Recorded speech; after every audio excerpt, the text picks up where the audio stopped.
बृहस्पति और चंद्र मिलकर बनाते हैं गज केसरी योग। लेकिन ये गज केसरी योग क्या हर जन्म कुंडली में, हर लगन में, हर भाव में शुभ फल दे पाएंगे?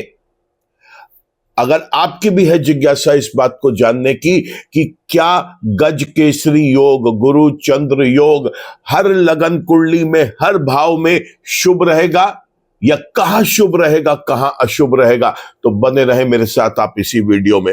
नमस्कार दोस्तों, मैं हूं डॉक्टर विवेक चोपड़ा और आज चर्चा करने जा रहा हूं बहुत इंपॉर्टेंट एक टॉपिक की, क्योंकि ये माना जाता है कि बृहस्पति, जिसे हम गुरु ग्रह भी बोलते हैं, और चंद्रमा, जब इनकी युति होती है किसी भी एक भाव के अंदर, तो ये एक गज केसरी योग बना लेते हैं। ये गज केसरी योग कुछ तो ऐसे भी मानते हैं लोग कि अगर बृहस्पति चंद्रमा पर दृष्टि डाल रहे हैं और चंद्रमा बृहस्पति पर दृष्टि डाल रहे हैं तो भी बनेगा। लेकिन आज का ये वीडियो आपको बताने जा रहा हूं केवल उस एक प्लैनेट के फॉर्मेशन की जहां पर बृहस्पति और चंद्रमा दोनों एक ही भाव में बैठे हों, तब इनकी युति आपके लगन कुंडली के अनुसार शुभ रहने वाली है या फिर अशुभ रहने वाली है। यहां पर आपको मैं डिटेल्स में नीचे डिस्क्रिप्शन के अंदर आपको लिंक भी दूंगा अपने बृहस्पति के और चंद्रमा के उन पुराने वीडियो के, जहां पर आप जाकर विस्तार से समझना चाहते हैं कि अगर वो शुभ कर रहे हैं कार्य तो कैसे शुभता उसकी आप उठा सकते हैं, और अगर वो अशुभ है तो उसकी अशुभता को कैसे सप्रेस कर सकते हैं, वहां पर उपाय भी दिए गए हैं।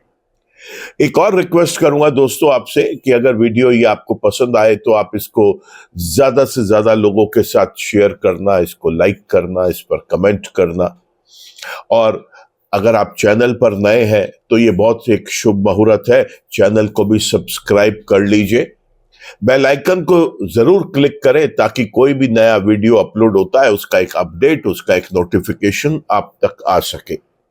चलिए चर्चा शुरू करते हैं गज केसरी योग की। आपके लगन में कहां शुभ है और कहां अशुभ है? धनु लगन की अगर बात कर ले तो पहले ही भाव में बृहस्पति की मूल त्रिकोण राशि, और बृहस्पति यहां पर बेहद शुभ रिजल्ट्स देते हैं दोस्तों, लेकिन चंद्रमा यहां पर अशुभ रिजल्ट्स देते हैं। इसलिए गज केसरी योग की जो युति है बृहस्पति और चंद्रमा की, ये यहां पर अशुभ रिजल्ट्स देगी। दूसरे भाव की बात करें, ये चंद्रमा की जो यहां पर पोजीशन है सेकंड हाउस में, वो भी नेगेटिव है। बृहस्पति की ये जो राशि है ये नीचस्थ राशि है, दूसरे भाव में मकर राशि आती है, उसके बावजूद बृहस्पति यहां पर शुभ रिजल्ट देते हैं, लेकिन चंद्रमा यहां पर अशुभ रिजल्ट्स देंगे। बात कर लेते हैं हम तीसरे भाव की कुंभ राशि, और यहां पर तो बृहस्पति और चंद्रमा दोनों ही अशुभ हो जाते हैं, इसलिए उनके रिजल्ट्स भी यहां पर बेहद अशुभ मिलेंगे। बात कर लेते हैं चौथे भाव की। ये राशि में बृहस्पति देव जो है अपनी ही राशि में बैठते हैं, मीन राशि में, बेहद शुभ रिजल्ट्स देते हैं, लेकिन चंद्रमा यहां पर अशुभ रिजल्ट्स देंगे, तो ये गज केसरी युति यहां पर भी अशुभ रिजल्ट्स देगी। बात कर लेते हैं हम पंचम भाव की मेष राशि। यहां पर बृहस्पति शुभ लेकिन चंद्रमा अशुभ होते हैं, इसलिए युति यहां पर अशुभ रिजल्ट्स देते हुए दिखाई देगी। छठे भाव की बात करें तो यहां पर बृहस्पति और चंद्रमा दोनों ही अशुभ होते हैं दोस्तों, इसलिए ये भाव में ये बहुत अशुभ रिजल्ट्स मिलेंगे गज केसरी योग के। बात करते हैं सातवें भाव की, मिथुन राशि। यहां पर बृहस्पति भी अशुभ और चंद्रमा भी अशुभ, और यहां पर भी बेहद अशुभ रिजल्ट्स मिलते हुए आपको दिखाई देंगे। अष्टम भाव की बात करें तो ये चंद्रमा की स्वयं का अपना घर है, अपनी राशि है, और यहां पर चंद्रमा अपने ही भाव में बैठने के बाद भी, अपनी ही राशि में बैठने के बाद भी अशुभ रिजल्ट्स देंगे। बृहस्पति भी यहां पर अशुभ रिजल्ट्स देंगे, तो बेहद अशुभ योग है गज केसरी योग यहां पर। बात कर लेते हैं अब हम कुंडली के नवम भाव की। नवम भाव में सिंह राशि आती है, यहां पर बृहस्पति शुभ लेकिन चंद्रमा जो है वो अशुभ हो जाते हैं, और ये युति यहां पर भी अशुभ रिजल्ट्स देने वाली है।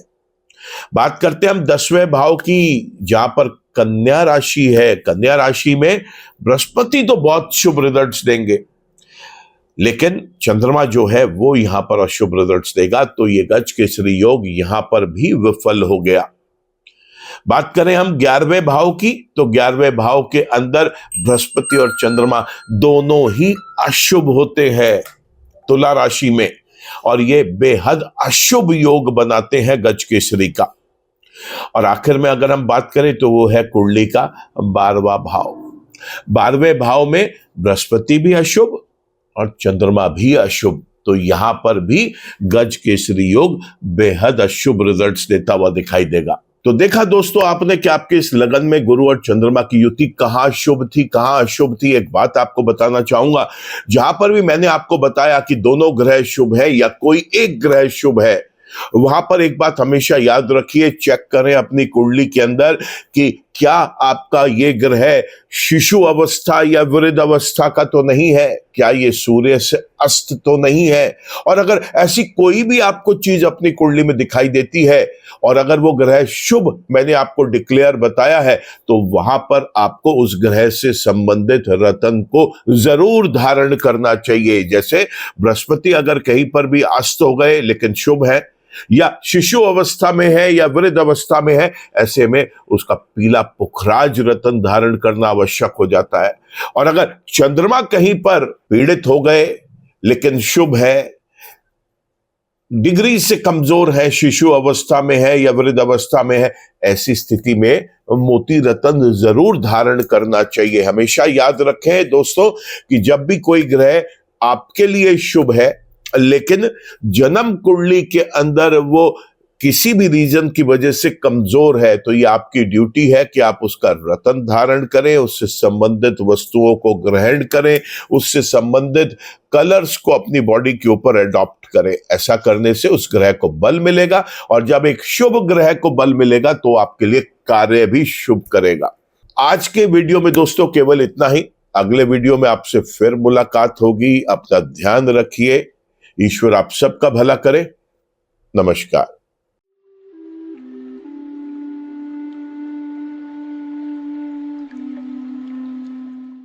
जीवन की सभी प्रकार की व्यक्तिगत, पारिवारिक और व्यावसायिक समस्याओं के समाधान के लिए तुरंत संपर्क करें। डॉक्टर विवेक चोपड़ा, पीएचडी, गोल्ड मेडलिस्ट, विश्व विख्यात ज्योतिषाचार्य एवं वास्तु एक्सपर्ट। कॉल अथवा व्हाट्सएप करें 9311131069 9212243169।